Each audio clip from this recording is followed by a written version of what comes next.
Yeah! Let's Gatling gun some fools! Get them! All right, what's your reload speed look like?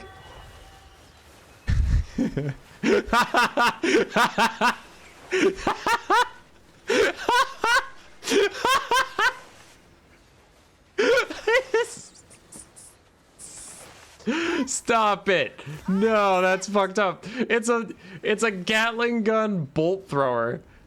Hello, darkness, my old friend. Beep, beep, boop, boop, boop, boop, bomb. All right, video of all the high elf stuff, huh? What can you expect for the high elves from Tides of Torment? And, you know, you can play all these units in campaign, but we're not allowed to look at the campaign stuff just yet, but I can show you what you get in battles. And of course, like I said, you can play these units in campaign, just in campaign battles. All right, what do we got?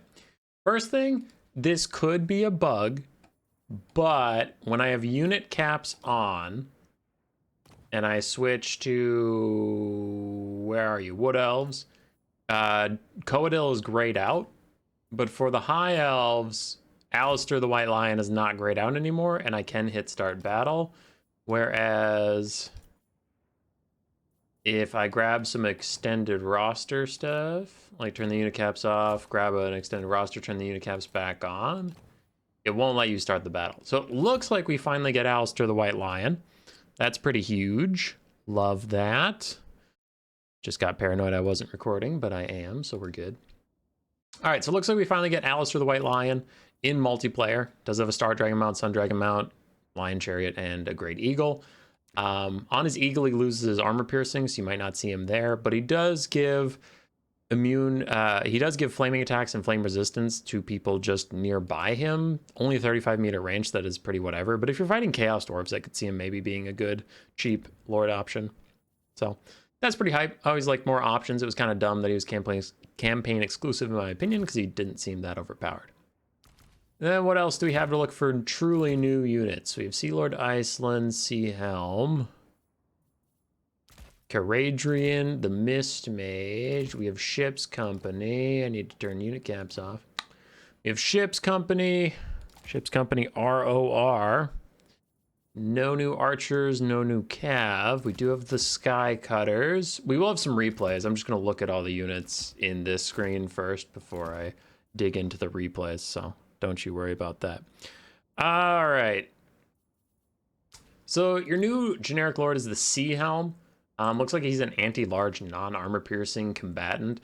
Has some basic buffs and debuffs for people around him. This one's only if large enemies are present, but honestly, it looks like a lot of his abilities are quite overcosted in my opinion. And then he doesn't have good mount options. The Great Eagle again has no armor piercing. The Skycutter has no armor piercing, and the Skycutter chariot mount does not have a ranged attack, so it's just a flying chariot where he has no bonus versus large anymore. He has no bonus versus large on his Eagle either. So I do think that this guy is going to be pretty bad. Just the basic Sea Helm is pretty bad because he's not even cheap enough to be generic. So yeah, Sea Helm, you're not going to see him much, in my opinion.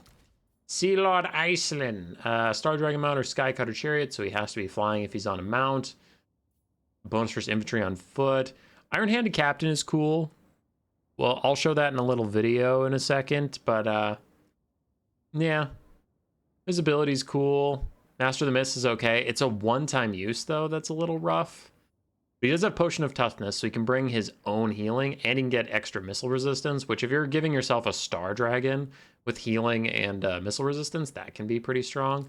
Other than that, you make him kind of cheap-ish if you cut all of his stuff and you just want to be a Star Dragon, but still pretty expensive for a melee lord who's not a caster. I don't know yet how much we'll see him. It depends on how much people really want to use Iron-handed Captain. My initial guess, just out the gates, probably not going to be that good, in my opinion. Caradrian. Caradrian is very strange. Might have to go into more of his stuff a little later, but he does have a Frostheart Phoenix mount that he can bring, which is hype, and then he's armor-piercing anti-large on the Frostheart Phoenix mount, and he gets the slows. So he gets Frostbite slow, and he gets the Blizzard Aura slow, and he can get attuned to magic, so he can get 10% damage resistance if you have some Winds of Magic built up. So he can get tanky.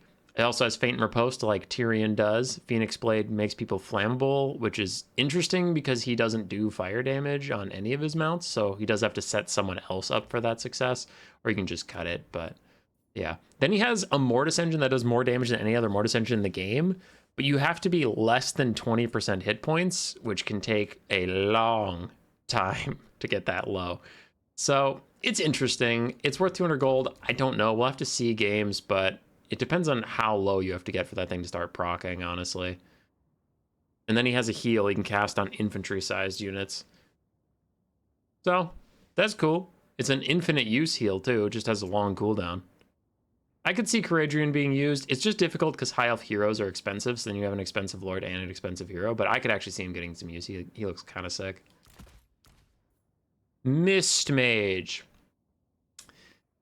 As a character, he's weird. You have a null stone you can pay 200 gold for, and it gets rid of magical attacks for you and your opponent in the area, so that's interesting. It is interesting. I kind of wish, since it affects both sides equally, it'd be like a 100 gold item. Silence is good. It is very good, but the fact that you also silence your own people is kind of like, oh, you have to pay 200 gold to do that to yourself. So that's a little weird to me, but it's not necessarily bad. It's fine. Arcane Conduit, Obscuring Haze, Evasion. So he has some defensive buffs. So he could be on like a great eco with some of these things. But the lore of Mist itself is underwhelming to me. He has essentially a different Spirit Leech. It's Spirit Leech that costs the same, does similar damage, gets rid of Vigor, and reduces your speed a bit. But Spirit Leech itself, on the whole, does a little more damage. I did some testing with it. So Spirit Leech does a little more damage, and also you have the Lore of Death passive, where you get more Winds of Magic by casting magic. So I don't know. It's okay. It's not terrible. I just don't think you take it over Spirit Leech, but it's fine. Then you have Give Yourself Back Some Vigor and Immune to Contact Effects. That's pretty whatever, honestly. Walk Between Worlds, Physical Resistance, Speed, and Strider. That's okay. I could see it being useful for like Fireborn or something. It's fine. It makes you pretty tanky. But you could just have the Lore of Life and have Earthblood and Flesh to Stone. So again, it's kind of like, oh, there's a different lore that is a better lore. It has a similar spell. Cleansing Har, reduce armor and missile block chance. It can spread, which I guess is kind of cool. High elves don't have a ton of armor piercing, so I guess that's fine.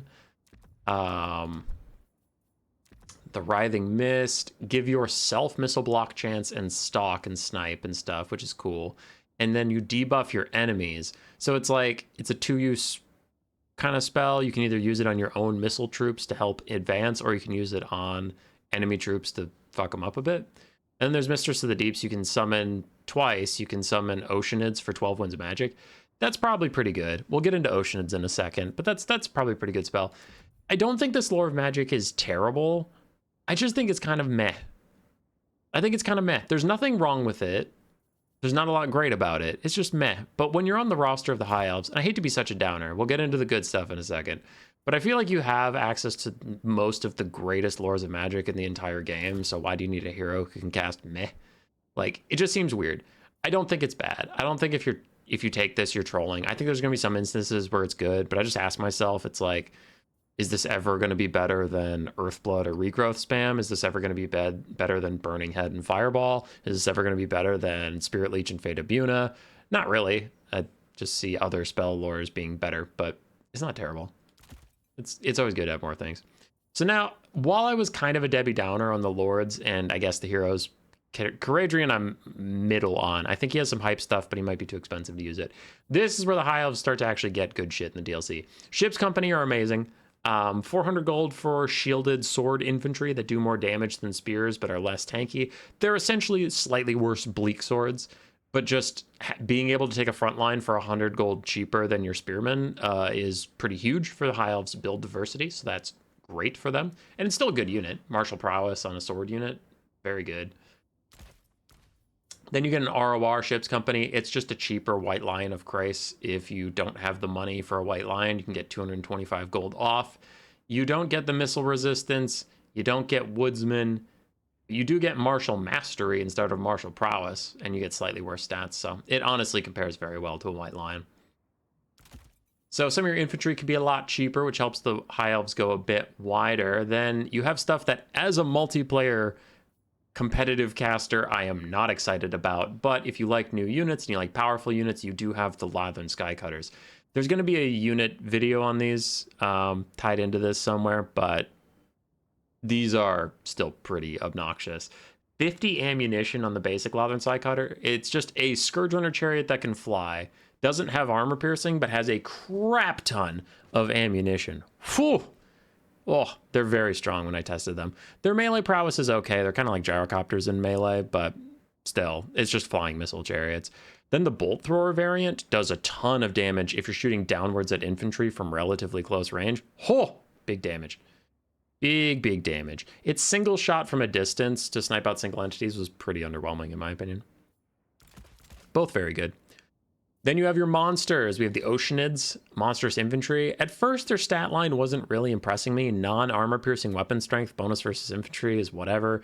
0 armor, and then they're elementals, so they're essentially demonic. I really thought these things were going to be bad. I haven't gotten to play a lot of games against players, but they're actually okay, because the thing I undervalued is 55 melee defense with perfect vigor, and then 30% physical resistance. These guys can be incredibly tanky if your opponent doesn't have access to magic damage and I guess mass archers. Because just grinding in melee, their 55 melee defense will carry them a long way. And I feel like they have really good animations that keep them out of the melee fight for the most part. Kind of like the squigs. Why am I blanking on them? Mangler squigs. The Mangler squigs, when they got released, felt like their animations knocked enough people away that just wouldn't take as much damage as they should. The Oceanids seem to have some of that. So they're weak to ranged fire and magic damage, but if you're not hitting them with those things, they actually can last a really long time. And then you have 2 single entities. The Sea Elemental is kind of whatever when I used him. 70 melee defense and perfect vigor. Again, he can be quite tanky if he's just sitting in infantry, but his incredibly high stature, no armor, and then relying on physical resistance again, he just dies to basic archers and stuff. But if you just send him into a pile of infantry, he'll do really good. And when he gets low, he summons oceans on himself, like a Hellpit Abomination summons Skaven Slaves. So he's all right, a tanky giant monster. The Merworm is a little bit of a letdown so far. I haven't got to play against players, but he has Cumbersome. So he's kind of like the High Elves Rogue Idol. And he comes with all the problems of the Rogue Idol with a higher price point. Yeah, -4 leadership for anybody that's right next to him. Effect range of 15 meters. So that's pretty low. He has regeneration, which is quite nice, but 38 melee defense and only 70 armor hurts him a lot. I just feel like he just takes slow attrition damage no matter where he goes. And he's a pretty bad duelist for some reason. For having 12,600 HP and bonus versus large and whatnot, I feel like his animations are just really slow. So he didn't win a lot of duels cost effectively. And then the Silac One-Eye Merworm ROR just has higher stats in general and then has cold aura. About it. It's not a terrible unit, it's just not great, but I do think the High Elves are eating good outside of their lords. They got a hero that's maybe good. They got infantry that are very good for what they want to do. Oh, and there's a new Regiment of Renown, Blade Masters of Hoeth. Magic damage, spell resistance, Guardian. Higher stats. Anyway, main point, they got infantry they're really going to enjoy. They got flying missile chariots that they're going to enjoy, and then Oceanids are quite good. They got 2 pretty whatever SCM monsters. I'm ready to be wrong. So High Elves, they did okay. Now, I don't just want to show every unit's model and zoom in and be like, look how pretty the models are. So I'm not going to show any of the High Elf single entity monsters in this video. I feel like every content creator is going to do that, so you can get that content elsewhere. I'm really going to only show stuff I have something to say. Now, at the start of this video, we did show every unit in the loading screen and just talk about them and whatnot, the unit select screen. But yeah, I'm not just going to load up every single one and show you their models. That just seems like a waste of everyone's time, since like Zerkovich and shit, they have way more viewers than me and they're definitely going to do that, so it's fine. All right, Lathern Skycutter. So this is the bolt thrower one and they have their scatter shot on. I just wanted to show how much damage they could do when they get nice and close to those melee infantry. Oh, You can get some juicy shots. Now, there's a bit of RNG about how your cluster hits and whatnot, but man, when it hits, as you saw, it can really hit. It can mess these guys up. This other one really isn't hitting as hard, though, so it is kind of a see how hard you can hit sort of deal. Other two Lothern Skycutters, I'm just going to move them over and have them start shooting at a chariot. Oh! Two of them took a volley on that Blacker Corsair, took out half its HP, so they are just like gyrocopters. If you get them in the right position and shoot them at infantry, you're going to get a ton of damage out. They also have this thing where if they charge, yeah, they get more mass speed and charge speed when they're charging out of the sky. And I found that really annoying because you can just charge in and like zip out really quickly. And it can be frustrating for the people on the ground to try and get any return damage. Now, the regular Lothern Skycutters, a lot of the same melee stats, but I'm just trying to point out that their missile strength, while non-armor piercing, these two are still absolutely slamming this high Beastmaster. He's down to almost half HP with two of them just shooting at him, and he is counter-firing. Here's the Lothern Skycutters charging down into melee. They really don't impress me with their damage. In the unit screen, I compared them to gyrocopters, and I think that is true. They're not going to do very well if you just charge them into full health infantry. It's much more just about chasing stuff that's already routing. Like, look how little they've accomplished against these Blackheart Corsairs. I mean, it's pretty bad. So yeah, definitely not a melee unit. But they've killed this high Beastmaster. Two Lothern Skycutters shooting at this Beastmaster. Killed him pretty fast, because they've only been shooting him for 1:30 seconds, and he's about dead. And these guys aren't even sitting directly above him. They're sitting at the maximum range they could be firing from. So after we rout him off, I'm going to have him start shooting the Charybdis. So at 2:30 seconds, they start shooting the Charybdis. One of them even routes away, but the other one's shooting the Charybdis. So the Charybdis has 60 armor. It does have 35% missile resistance. But there's another thing I want to show you with this. The Skycutters have been firing consistently this whole game, and they still have 36 ammunition. They have way too much ammo. Now, I've heard rumors from Creative Assembly that they might, potentially, possibly nerf the ammunition of Lothern Skycutters before the DLC releases, because it is pretty ridiculous. But just watching them shoot for it, the game ended at 5 minutes. They were shooting consistently for 5 minutes, and they still had half their ammo left. And the one that had shot consistently got 1,350 value. So it could get 2,600 value from shooting at the Charybdis and the high Beastmaster all game. I don't know. It has way too much ammo for a flying chariot. That's insane. Because that already paid for itself. It's only 1,100, and it used half of its ammo. It's too much ammo. I think the unit is close to being balanced. Again, I could eat my words, but I think the unit is close to being balanced. My saltiness is coming from a purely multiplayer perspective of just, I don't think this is a fun unit for either side. I don't think this is going to lead to positive gameplay, but I don't think it's necessarily that OP. If they tone down its ammunition a little bit, balance-wise, it'd be fine. I just really don't like flying chariots that skirmish. I don't think that's a smart thing to do. The bolt thrower ones, they're more expensive, a little riskier, but if you can get them in the right position shooting at melee infantry, then they can do a lot of damage. But same thoughts. I don't think they're necessarily OP. I just don't know who this was designed for. All right, we got some unit tests to show you with the high elves. So, sauntering into position, we have the Company of Calendrian. The Ship's Company ROR next to White Lions of Crace, comparing them both versus Blackheart Corsairs. Then we have two Ship's Company versus two Spearmen, all comparing themselves to Dark Elf Bleak Swords. Now, Spearmen are 100 gold more expensive than Ship's Company, though they're fighting infantry. White Lions of Crace are 225 gold more expensive than the Company of Calendrian, but yeah. They have higher stats and everything except for melee attack. So here we go. Charging in.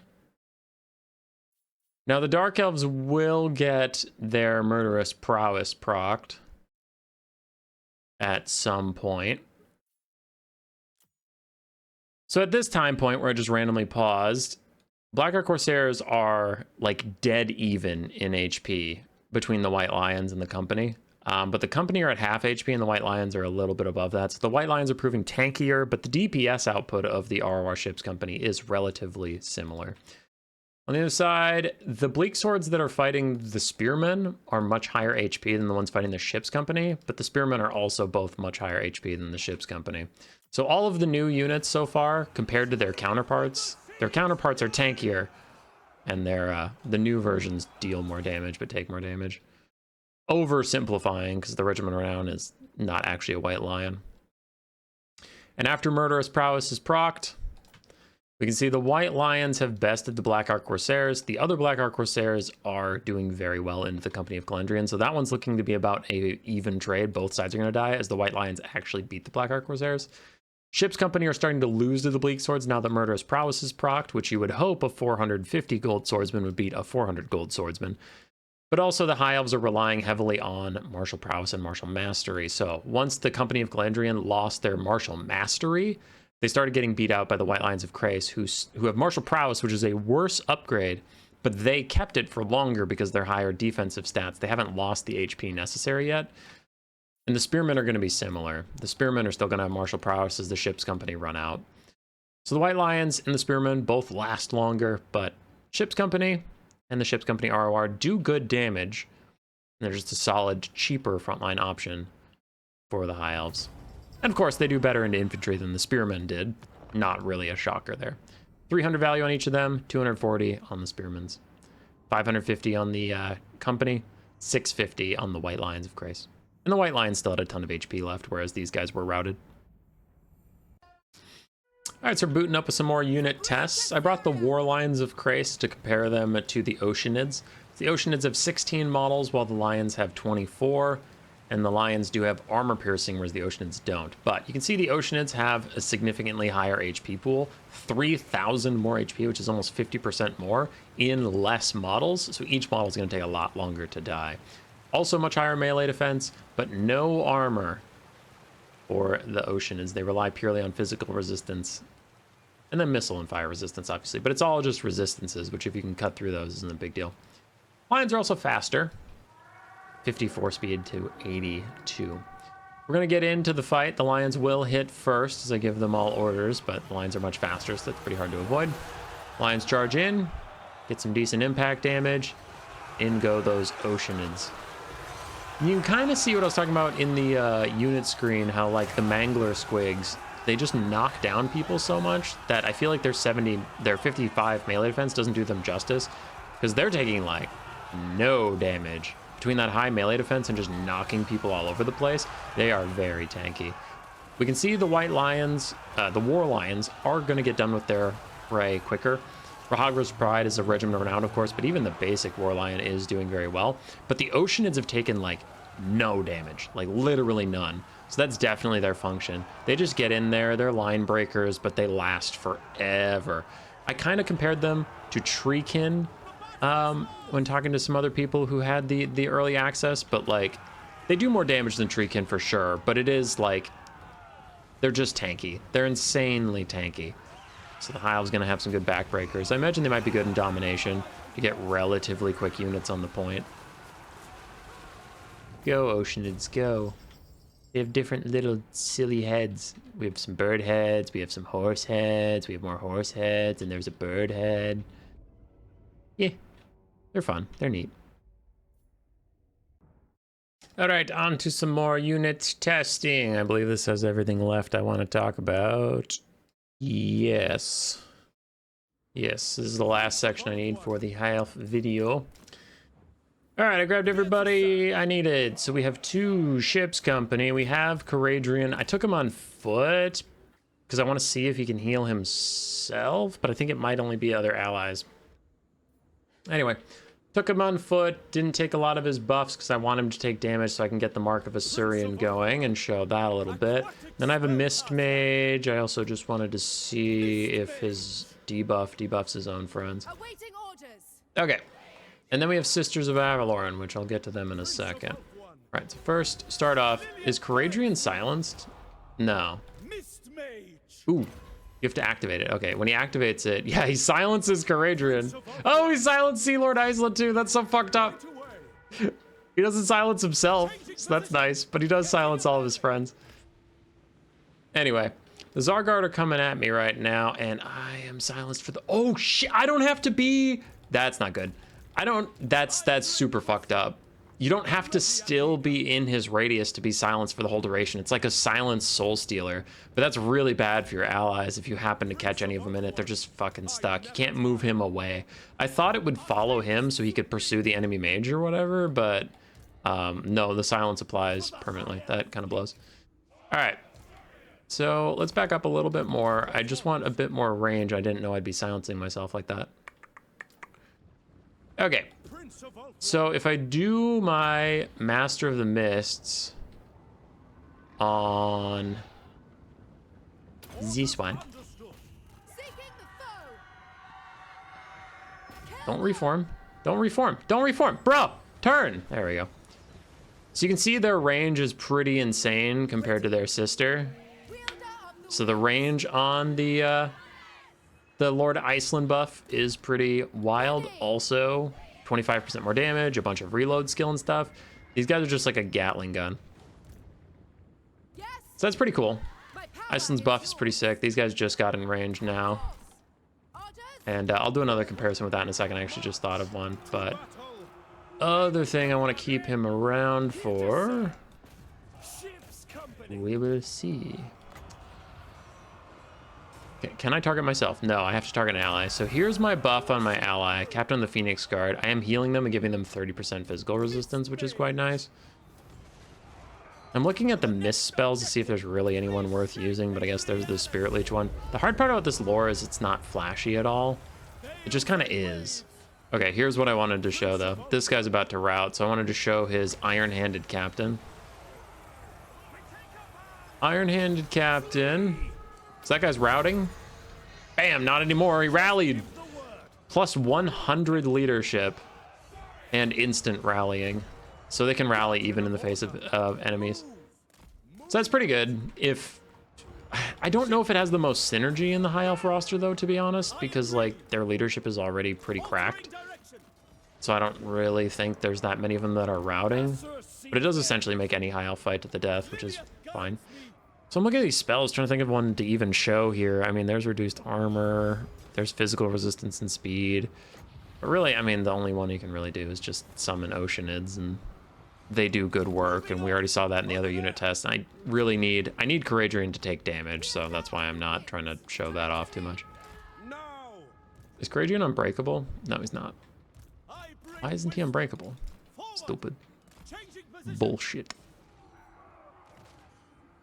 Yeah, I don't know. I don't really know what to show about this lore. Like, it's all buffs and debuffs and neat little things. But you can see how much damage that one pseudo Spirit Leech did. It's not that impressive for 8 Winds of Magic. Spirit Leech does technically do a little bit more. So, I don't know. The Mist lore is okay. I'm going to summon some Oceanids here now, and I'll deal with the routing Zargard, but I don't really want to interfere with Caradrian right now. Oop. Yeah, Mist lore is okay. You can give these guys vigor. Go, my Oceanid, go. That is a short summon time, though. They're only around for 60 seconds. Ooh, that hurts my opinion of them. Ooh, that's a short summon. All right, so what I wanted to show with Caradrian's coming up, though, so let's get all the distracting people out of the way. Caradrian is currently 1,000 HP. Look how low his health bar is. His Mortis engine has not procced yet. And I noticed this a lot with his Frostheart Phoenix too. The time it takes for him to proc that damn thing, I don't know if it's worth it. It does a lot of damage, but it just proc now. He's at 750 HP. I mean, 2 Spirit Leeches are going to kill this guy. So you're bringing a 200 gold Mortis engine, which does a shit ton of damage. Do not get me wrong. It does so much damage. But then it takes forever to proc, and like, it's not like you can just heal him from this point, because if you heal him up at all, it's going to turn off, because he has to be down to 20% HP, which is so low. And that's kind of the problem. He can't use his heal on himself, so you'd need a life caster, and if you use a life caster to heal him, then the Mortis engine turns off. So I don't know if that Mortis engine is going to be good. It does a lot of damage, but it takes forever to proc. I don't think Caradrian's going to be a bad character, but I don't know if the Mortis engine is actually going to be even taken on him. I don't know if people want to spend 200 gold on that. But I could see him being taken to like heal up expensive infantry, or on his Frostheart Phoenix mount, he's rather tanky, all those things. The fact that he's not unbreakable is really messing with me right now. And he routes. So, yeah. Caradrian's weird. I have a lot of mixed opinions on him right now. Caradrian, return! 104 leadership, you snag! But yeah, he can't use Captain of the Phoenix Guard on himself. Which I don't necessarily think is a bad idea. I don't think it's terrible to not let him heal himself up, but still, just pointing it out there in case you're theory crafting around it. Why is my Star Dragon bugging out? And he killed Caradrian. God damn it. Okay. I have one more unit test. I lied because I just realized something and I'm curious about it. All right, this is just me being stupid, but I think this will be funny. And if it's not, I'll just cut it from the video. But, okay, what you could do is you could grab Sea Lord Iceland with his thing, and then you could grab a High Caster with Hand of Glory. That's a real legitimate thing you could do. You also could get a Handmaiden of the Everqueen, I guess. I think they suck, but for the sake of this, I also grabbed a Lethanar and the Princess. Because I grabbed everyone in the entire freaking game that had, well, not in the game, in the High Elf roster, that has anything with reload skill. So we have 10, 15 reload skill, 35 reload skill. That might overlap. Nope, it's different. It's different. Loose is different. Okay, so 45 reload skill. Hand of Glory is going to be 85 reload skill.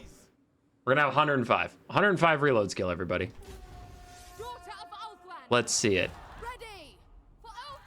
Okay, so these guys not in range yet. They're very far out of range. But what happens when we pop all the buffs?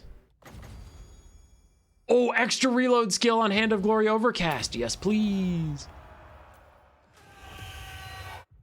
All right, do we have Hand of Glory? Yeah! Let's Gatling gun some fools! Get them! All right, what's your reload speed look like?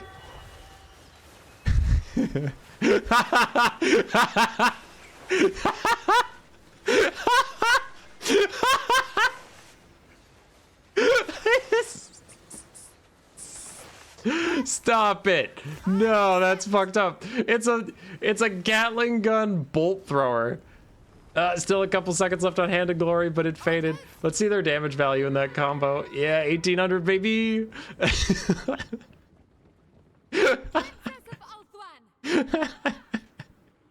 So fucking dumb. Oh, we have fun here. We have fun. Roar. Subscribe, yes, yes.